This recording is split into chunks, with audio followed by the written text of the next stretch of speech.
What is the future of Indian economy? Some says that it is bright. Some says that it is gloomy. Some says that India will become a superpower. Some says that India can never become a superpower. What do you think?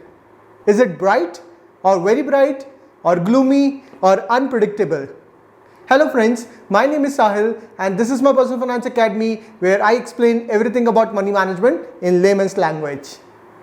Recently I conducted a survey where I asked your opinion on the future of Indian economy.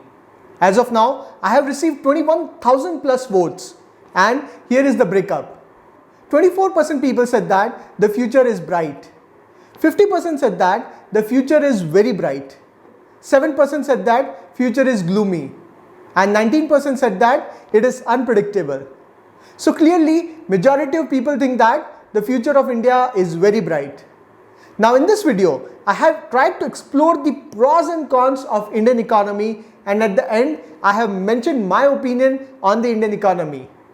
Friends, before we begin, I am not an economist. I am a normal Indian who has a point of view about the Indian economy, including both the positive and the negative sides. And I might be wrong. Alright, let's get started. So the first positive aspect is youngest workforce in the world. Friends, the average age of an Indian in 2020 is 29 years and has more than 65% population below the age of 35. Now the question is, how does age matter in growth? Well, 20s and 30s is the age when a person is highly productive. India's working population is much more than the non-working population. Comparatively, the average age in China and USA is 37. Western Europe is 45 and Japan is 49-year-old. Clearly, these countries are growing older and that would impact productivity. So the first positive aspect of Indian economy is the young workforce. Then India has second biggest population in the world. We are a country of 1.3 billion plus people. That's second largest in the world. So how does population help? It creates an immense opportunity of consumption. Today, India is itself a huge market for every sector. Look at the demand for cars in India. Look at the demands for mobile phone in India. Look at the demand for data consumption. I can go on and on. No wonder every top company of the world, including the Amazon, to Tesla, to Samsung, to Facebook, to Google, consider India as a key market for growth. Third aspect is rising income and spending levels. One big change that we have seen today is that there is a rise in income level except in the IT companies like TCS and Infosys. Okay, jokes apart, today if you have a good skill set, you can earn a very good salary. Not only that, the businesses have grown and there is a good flow of money in the country. At the same time, the spending levels have increased.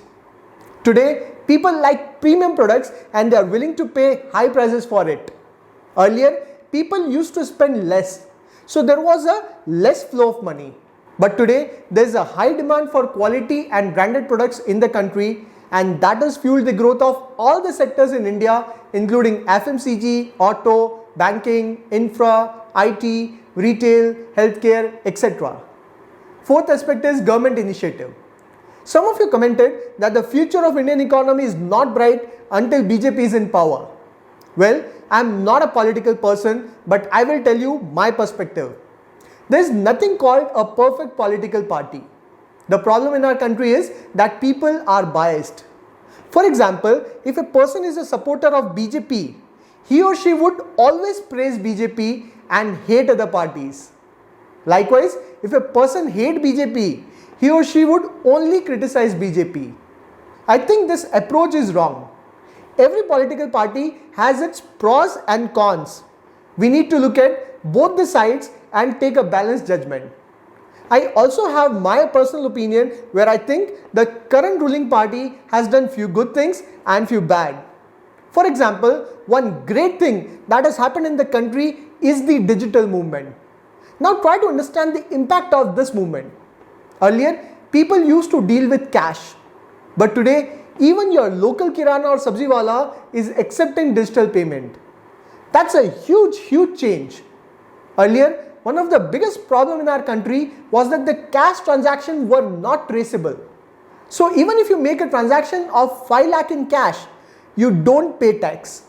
And tax collection in our country was very poor. It is still not great, but things are improving. Then the government implemented GST. Again, a great move. Although the implementation was not great. But try to understand the impact. Earlier, if you need to buy anything, the shopkeeper would sell the product without a proper bill. And that would help you both save tax. But today, when you buy anything, the shopkeeper would give you a proper bill with GST number. Now that result in higher tax collection. This is again a huge change. In fact, a big structural change for the Indian economy. Now some of you might argue that this is not good that the government is collecting so much tax. But let's accept the fact that the majority of people in India avoided tax earlier. Hence, I personally believe that digital movement is one of the best initiatives of the current government. Then you also have policies like Atmanirbhar Bharat, Make in India and PLI scheme to promote manufacturing sector in India along with FAME policy for electric vehicles. So there are some really good initiatives from the government that would fuel the growth of Indian economy. We will discuss the negative aspects separately. Next is changing global dynamics. Friends, earlier there was a huge dependency on China. It was the manufacturing hub of the world. But there was a trade war between US and China, and on top of this, COVID exposed the dependency of the world on a single country. COVID completely disrupted the supply chain and exposed the huge business risk by over-dependence on China. Hence, every major company is now looking for alternatives of China. I think this global change would be beneficial for India in the long term as we have the required workforce and key skills. Now, it would be interesting to see how Indian government incentivize the global companies and lure them to come to India. Next is rise of startup culture. Another big positive change is the rise of startup culture in India. Today's youth like to take risk and become an entrepreneur. Today there are so many startups all over the country. I myself quit my job to follow my passion. And these startups are not only restricted to India but have also become global. First negative aspect is lack of focus on education. Barring the IITs and IIMs, we hardly have a good quality education system. More than 90% of the youth in the country lacks access to quality education. The education curriculum is still based on decade-old patterns with lack of innovation. Majority of students in India lack the skills required for 21st century. There is a huge gap between the industry demand and the supply. That's where I think the current government has not focused much. I strongly believe that young children are the future of the country and there should be a strong focus on education. It should be changed from the ground level right from the kindergarten. And only the government can do this at such scale. But the education system does not get priority in the budget. I think the reason is that every government looks for a quick fix because they want to show the change in the 5 years of their power, and when you invest in education at primary level, the changes would take 15 to 20 years. And that's where I feel that the Delhi government is doing a brilliant job. Again, not supporting any government. But the Delhi government has given top priority to education as they know that if the child gets the right education, it would solve majority of problem in the country. Next is high unemployment rate. Due to lack of proper education, there is a high unemployment rate in the country. Today, the situation is so worse that even an MBA or engineer has to apply for the post of peon. But the question is, can we blame everything on the government? Friends, we are one of the most complex democracy of the world with a huge population. It is really difficult for the government to change everything overnight. So the better option is to take the charge and change your destiny. Some of you commented that rich will become richer and poor will become poorer. I agree to an extent, but the question is, what can a poor person do to not become poorer? I guess the best option is to learn the right skills that are needed in 21st century. Now you would say that poor person do not have money to get a good education. Do you remember that scene from Three Idiots where Amir Khan says that you don't need to pay for education, you just need a uniform? Well, I know that it was exaggerated, but I can tell you that if you want to learn a skill, then you don't need to join a prestigious college or pay a high fee. All you need is a decent mobile phone with decent internet connection. That's it. Internet is a goldmine of knowledge and it's all free. It all depends what you want to consume. I am the live example of this. I have learned everything about finance and investment from internet and I earn well. So all you need is a phone and internet and to an extent the right guidance. The problem is that majority of youth in our country has no clue what to do in life till the age of 25. There are so many skills that are in demand. For example, creative skills like photo and video editing, coding skills like machine learning, app development, data science, etc. I wish to create an ecosystem where I teach the relevant skill of the 21st century at a very reasonable price. Someone has rightly said that if you are born poor, then it is not your fault. But if you die poor, then it is your fault. Next is poor infrastructure in small towns and villages. Another negative aspect of our country is poor infrastructure. Many towns and villages in our country do not get proper power supply. They lack basic things like proper sanitization, the road infrastructure is not good, traffic is a big issue in many cities of India and it is only getting worse. So there is a lot of scope for improvement in the area of infrastructure in the country. Next is lack of ease of doing business. Let's be honest, in spite of bragging about ease of doing business, our country is still lagging much behind as compared to other countries.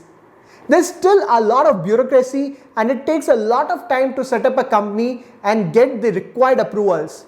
And the process is very painful. We still do not have the right kind of incentive for companies to start operation in India. So this is one negative aspect that could hinder India's growth. Overall, I think that India has a great potential to grow in the next 10 to 20 years, provided it make the best use of its talent and young workforce. For me, the pros are much more than the cons, and I think that the future of India is really bright. Will India become the world power? I don't know. But all I know is the future of India is very bright. And this is my honest opinion. You might disagree with me, but let's respect everyone's opinion. And friends, I've received a lot of love from you. I want to shout out a few comments that were really amazing. Frozen Code says that I found a goldmine of financial knowledge. Thank you Frozen Code for your kind words. Kavita says that my family, especially my 10-year-old kid, is a big fan of your valuable words. Well, I am so happy to know that your entire family appreciate my videos. And it's really great to know that even your 10-year-old kid watches my video. I wish every parent teaches financial literacy to their kids at young age. Mahendra Chawda says that he is now watching all my videos and advising his son to watch the videos to achieve financial freedom. Thank you so much, Mr. Mahendra. Niranjan Kamble says that he and his friend circle will continue to watch my videos. Thank you so much. Sonu Francis says that this is an underrated channel and has never seen a YouTuber with so much potential. Well, I am humbled with your kind words. Samuel Joseph says that he is 70 plus and a regular follower of my video. Thank you so much, Mr. Samuel, for your kind words. I am happy to know that even senior citizens are watching my videos. Janvi Mahamunkar says that knowledge is one thing and making it simple and sharing is other. Indeed, I agree. I am happy to share the knowledge in simple language. Karthik Rajendra says that you are proving yourself as financial encyclopedia and you are an example of teach him how to fish and you feed him for a lifetime. Thank you Karthik for your kind words. Yes, I intend to teach everyone about money management so that they don't have to depend upon others. And after I said that, I have followers from South India. I received a lot of love from other parts of the country as well. Leographer has given love from Bengal. Bhagya Rana says that he is 19-year-old from Gujarat and thankful for the top quality, simple and crystal clear videos. Bhavin Upadhyay has given love from Lake City, that is my hometown. Thank you so much Bhavin. Infinity has given more power from Ayodhya UP. Gaurav Chaudhary is from Haryana Police and he says that your channel will grow at a CAGR of more than 100%. Thank you, Gaurav. And finally, GP Sarogi says that you are a proud of Rajasthan. Thank you so much, sir, for your kind words. There are many more comments, but unfortunately, I could not include all. But I am very happy to get such an amazing response. Thank you so much for your love and support. I will continue to spread financial knowledge. We'll see you with another video. Till then, take care.